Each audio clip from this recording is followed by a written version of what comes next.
안녕하세요. 미엠미술교육연구소입니다.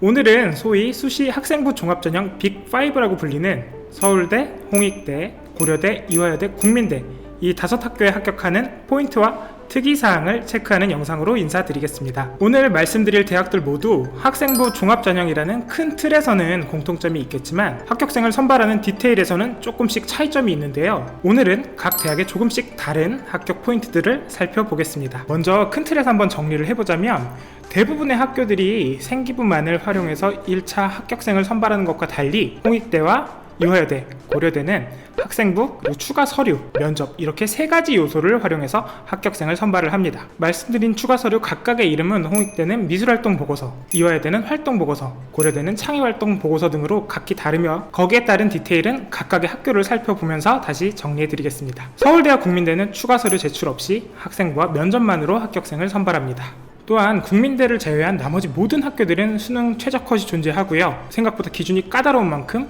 수능 모의고사 성적 관리를 게을리하면 아쉬운 상황이 발생할 수 있습니다. 이 때문에 사실 국민대의 경쟁률이 다른 학교에 비해 높다는 사실도 인지하시면 좋을 것 같습니다. 그리고 홍익대를 제외하면 모든 학교들이 학생부를 학업 전반의 성실도와 인성 등을 보겠다는 형태의 정성평가의 형태로 평가를 합니다. 홍익대만 20%의 비중으로 국영탐 교과를 정량평가하는데요. 여기에는 사실 함정이 조금 숨어 있는데요. 20%의 내신 교과 반영 비율과 별개로 나머지 80% 비율로 정성평가로 진행되는 서류 평가 역시 생기부에 어떤 내용이 굉장히 중요할까요? 당연히 거기 내신 교과에 대한 내용이 다시 한번 검토가 되겠죠. 자, 그러니까 홍익대는 수치에 속지 마시고 내신 교과 과목 관리를 철저히 잘 해주셔야 합격에 이를 수 있다라고 생각해 주셔야겠습니다.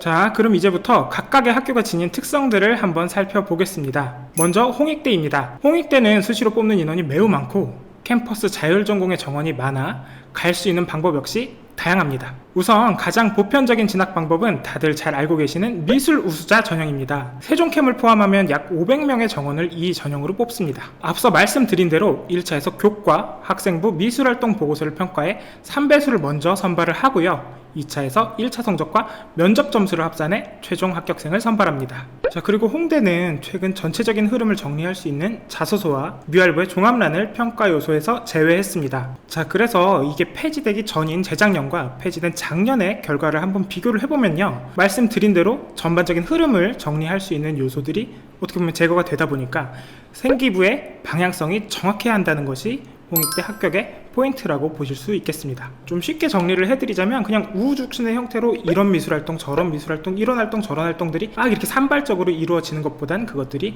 어느 정도 진로의 방향성과 일관성을 가지면서 서로 어떤 고리로 연결되는 형태로 활동이 진행되는 게 굉장히 중요해졌다라고 생각을 해 주셔야겠습니다. 또한 홍익대는 5개의 학교 중에 유일하게 심층 면접, 즉 대질 면접 외에 대기시간 동안 문제풀이 및 드로잉을 진행하는 학교입니다. 작년 합격생들의 데이터를 기반으로 보면 면접 시간은 평균 24분에서 작년에 22분으로 줄었는데요. 그에 반해 변별력은 오히려 높아졌다라는 게 작년 홍대 면접의 특징이라고 보실 수 있겠습니다. 작년에는 좀 기존과 달리 실기 경력이나 아니면 그림에 대한 만족도 같은 것들을 면접관들이 물어봤다고 하는데요. 아무래도 이 드로잉에 필요한 실기력이 조금 더 상향 평준화되고 있는 것이 홍익대 면접의 특징이라고 볼 수 있겠습니다. 그래서 저희도 매년 진행해왔던 드로잉 수업의 비중을 조금 더 늘려서 홍익대 면접의 포인트를 조금 더 명확히 짚어내는 과정을 준비 중에 있습니다. 자, 그리고 홍대는 캠퍼스 자율전공으로 뽑는 인원수도 상당히 많은데요. 학생부 100%로 단계 없이 일괄평가를 진행하는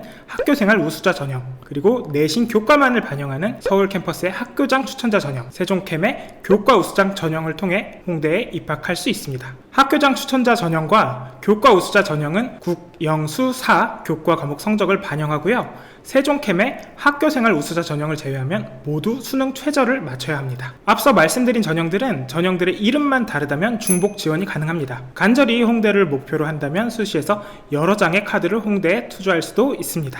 자, 이번에는 서울대의 특징을 한번 살펴보겠습니다. 서울대는 디자인 전공 일반 전형 7명의 인원, 지역 균등 전형 1명의 인원을 학생부 종합 전형으로 선발합니다. 사실상 학교 이름에서도 알 수 있다시피 서울대가 요구하는 인재는 완벽에 가까운 인재입니다. 전과목 기준의 교과 성적 관리가 필수고요. 보통은 1등급 중후반에서 최종 컷이 한 2점 초반대라고 생각을 하셔야 될 것 같아요. 그리고 학생부의 내용도 진로에만 편중되지 않게 다양한 가운데 개연성 있는 활동들이 꾸려져야 합니다. 면접은 기본 면접의 형태로 진행이 되고요. 약 15분 내외의 시간 동안 서류에 대한 내용, 그리고 전공 적성, 돌발 질문 등을 섞어서 면접을 진행합니다. 그리고 이 돌발 질문이라는 걸 간단히 한번 예를 드리자면 작년 기준으로는 이런 질문을 했다고 해요. 만약에 학생이 면접관의 입장에서 이 면접 고사실을 다시 한번 디자인한다라고 하면 어떤 포인트를 가지고 디자인을 할 것이냐, 이런 질문을 한다든지, 아니면은 당장 오늘 밤에 지구가 멸망한다면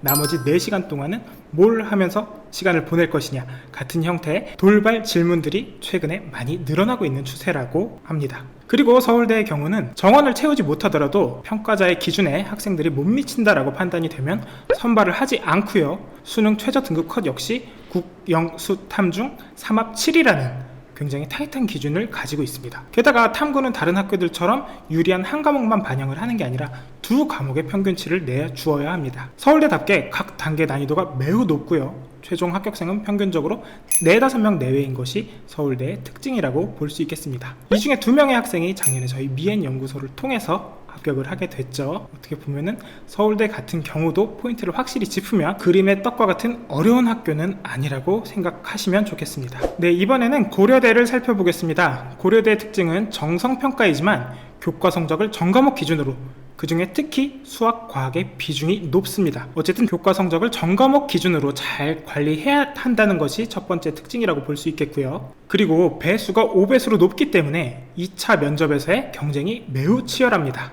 그리고 고려대는 창의활동 보고서라는 독특한 서류를 준비해야 하는데요. 이 창의활동 보고서가 홍대 미술활동 보고서와 이대 활동 보고서와 다른 점은 포트폴리오 형태로 각 활동에 대한 사진 자료 또는 상장 등의 결과물을 같이 실어야 한다는 점입니다. 그리고 이 창의활동 보고서는 꼭 미술에 국한되어 보고서를 채울 필요 없이 음악이나 올림피아드 수상 실적 등을 기재할 수도 있고요. 교내 교회 활동을 모두 실을 수가 있습니다.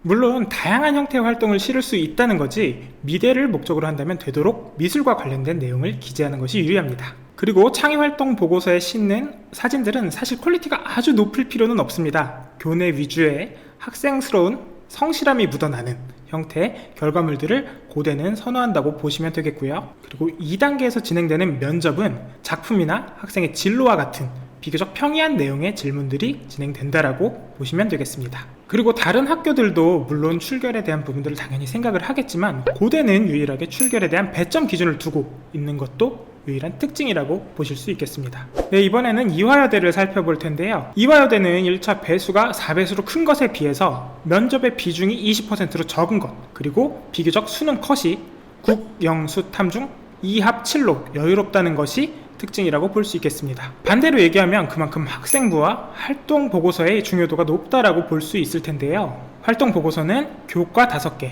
비교과 5개 총 10개의 내용을 200자 이내로 기재를 해야 합니다. 자, 홍익대와는 달리 교과와 비교과의 비중은 조율을 할 수가 없습니다. 그리고 이대는 외부 활동을 보고서에 기재를 할 수가 없고요. 오로지 학생부에 적힌 내용만을 활동 보고서에 기재를 할 수가 있습니다. 그리고 만약에 교내 수상 실적을 기재할 경우에는 받은 상장을 우편으로 직접 보내야 합니다. 네, 이런 특이점을 한번 정리를 해보자면 사실 이화여대 같은 경우는 학생부와 활동 보고서의 비중이 매우 높은 학교라고 일단 정리를 할 수가 있겠고요. 그 중에서도 미술 교과 활동이 많은 것이 아무래도 유리하다라고 해석할 수 있겠습니다. 그렇기 때문에 사실 예고나 미고가 조금 더 이화여대 진학에는 유리하다라고 생각할 수 있겠고요. 일반고를 다니고 있는 학생이라도 최대한 많은 미술 활동을 할 수 있도록 노력을 해야 이화여대 진학 확률을 더 높일 수 있습니다. 네, 면접의 경우에도 이화여대 같은 경우는 비교적 평이한 질문들이 진행이 되니까요. 다시 말씀드리지만 이화여대는 미술 활동을 많이 하는 것이 정말 중요한 학교라고 생각해 주셔야겠습니다.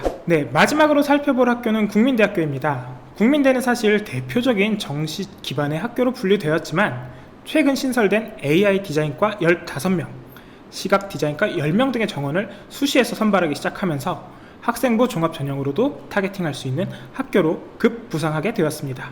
국민대는 국민 프런티어 전형이라는 이름으로 역시 다단계 평가로 학생을 선발합니다. 국민대는 앞서 말씀드린 대로 유일하게 수능 최저 컷이 없는 학교입니다. 그러다 보니까 경쟁률이 30에서 40대 1 정도로 매우 높은 것이 특징입니다. 작년만 보자면요, AI 디자인과 같은 경우는 23대 1, 그리고 시각 디자인과 같은 경우는 38대 1의 경쟁률을 기록했습니다. 그리고 학과별 특징을 조금 살펴보자면요. AI 디자인과는 학과와 관련된 활동이 잘 준비되었다면 합격생들의 성적 폭이 비교적 넓은 게 특징입니다. 그리고 AI 디자인과 같은 경우는 어느 정도 공학적인 성격을 지니고 있는 과다 보니까 수학이나 과학 과목까지도 잘 관리된 학생들이 합격률이 높았다라는 사실을 확인할 수 있었습니다. 반면 시각 디자인과는 AI 디자인과에 비해서는 활동 물론 중요하지만 내신 교과 성적의 중요도가 조금 더 높다라고 판단할 수 있겠습니다.